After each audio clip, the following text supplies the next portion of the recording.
Hello and welcome লন্ডনে বাঙালির রান্নাঘরে। আজকের রান্নাঘরে আছে একদম ঘরোয়া স্বাদের এক দুর্দান্ত পদ, চিংড়ি মাছ দিয়ে কচুর শাক।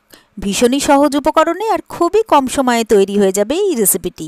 ভাতের সাথে খেতে দুর্দান্ত লাগে। তাহলে রান্নাটা এবার শুরু করি। তো প্রথমেই আমি নিয়ে নিয়েছি কচুর শাক, যেটা আমি বাজার থেকে কেটে এনেছিলাম। কচুর শাকটা আমি খুব ভালোভাবে ধুয়ে পরিষ্কার করে নিয়েছি। এবারে একটা কড়াই আমি জল দিয়ে দিয়েছি। জলটা আমার গরম হয়ে গেছে। এবারে আমি কেটে রাখা কচুর শাকগুলো এতে দিয়ে দেবো, কচুর শাকটা সেদ্ধ করার জন্য। তবে যখনই সেদ্ধ করতে হবে গরম জলে কিন্তু দিতে হবে। এবারে দিয়ে দিচ্ছি অল্প একটু নুন। এবারে একটু নাড়াচাড়া করে নুনটাকে মিশিয়ে দেব। তারপরে আমি এটাকে 2 মিনিটের জন্য ঢাকা দিয়ে দেবো, একটু যাতে শাকটা কমে আসে। তো 2 মিনিট পরে আমি ঢাকনাটা খুলে নিলাম। এবারে আরও একবার আমি নাড়াচাড়া করে ভালোভাবে ওপর নিচ করে ভালোভাবে মিশিয়ে দেবো। তারপরে এটাকে আমি আরও 5 থেকে 6 মিনিটের জন্য ঢাকা দিয়ে দেবো। তো 5-6 মিনিট পরে আমি ঢাকনা খুললাম। কচু শাক কিন্তু আমার একেবারেই সেদ্ধ হয়ে গেছে, খুব ভালোভাবে সেদ্ধ হয়ে গেছে। এবারে আমি এটাকে জল ঝরিয়ে নেব। নিয়ে একটা ঝাঁঝরিওয়ালা বাটিতে আমি রেখেছি, আর খুব ভালোভাবে চেপে চেপে একদম জলগুলোকে বার করে দেবো। এবারে আমি কড়াই বসিয়ে দিয়েছি। কড়াই দিয়ে দিচ্ছি সর্ষের তেল। তেলটা গরম হলে আমি এতে দিয়ে দেবো চিংড়ি মাছ, দিয়ে দেবো অল্প একটু নুন, আর দিয়ে দেবো হলুদ। এবারে নুন আর হলুদটা চিংড়ি মাছে ভালোভাবে আমি মিশিয়ে নেব। এরপরে চিংড়ি মাছটা আমি ভালো করে ভেজে নেব। তবে খুব বেশি সময় ধরে কিন্তু চিংড়ি মাছটা ভাজবো না, তাহলে কিন্তু মাছগুলো শক্ত হয়ে যাবে।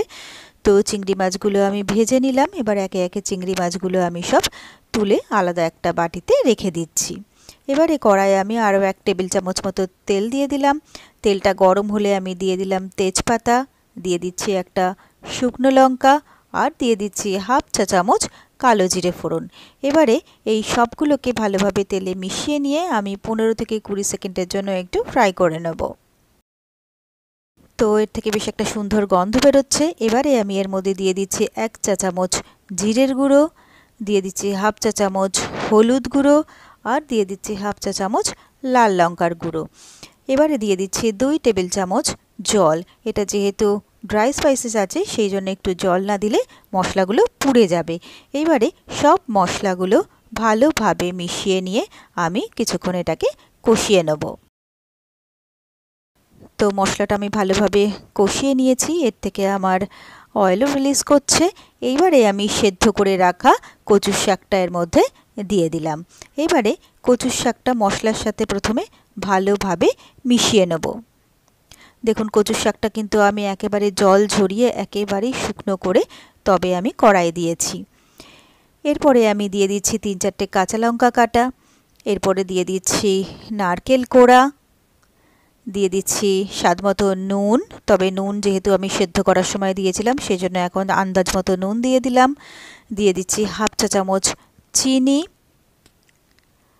আর দিয়ে দিচ্ছি ভেজে রাখা চিংড়ি মাছগুলো। এইবারে সবটাকে ভালোভাবে মিশিয়ে নিয়ে আমি এটাকে ফ্রাই করতে থাকবো। তো সবটা ভালোভাবে মিশিয়ে নিয়েছি। এবারে কিন্তু এটা বারে বারে নাড়াচাড়া করে করে কিন্তু ফ্রাই করতে হবে। আর চিনিটা কিন্তু এর মধ্যে একটু দিলে খেতে কিন্তু টেস্ট বেশি ভালো লাগবে, সেজন্য অল্প করে কিন্তু চিনি দিলে ভালো হয়।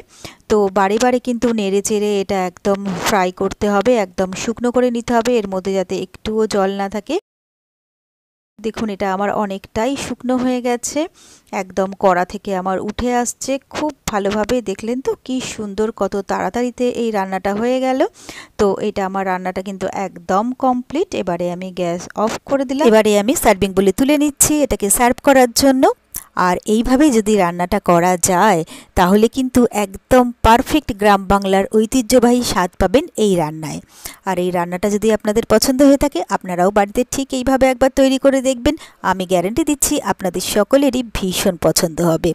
আর আমার রেসিপিগুলো কেমন লাগছে অবশ্যই কিন্তু কমেন্টস করে জানাবেন। আর আমার ভিডিওগুলোতে লাইক করে প্লিজ আমার সাথে থাকবেন, পাশে থাকবেন। সম্ভব হলে আমার রেসিপিগুলোকে বন্ধুবান্ধব আত্মীয় স্বজনদের সাথে শেয়ার করে নেবেন। আর আমার চ্যানেলটা যদি নতুন চেক করতে থাকেন প্লিজ চ্যানেলটাকে সাবস্ক্রাইব করে নেবেন, পাশে থাকা বেল আইকনটা প্রেস করে দেবেন।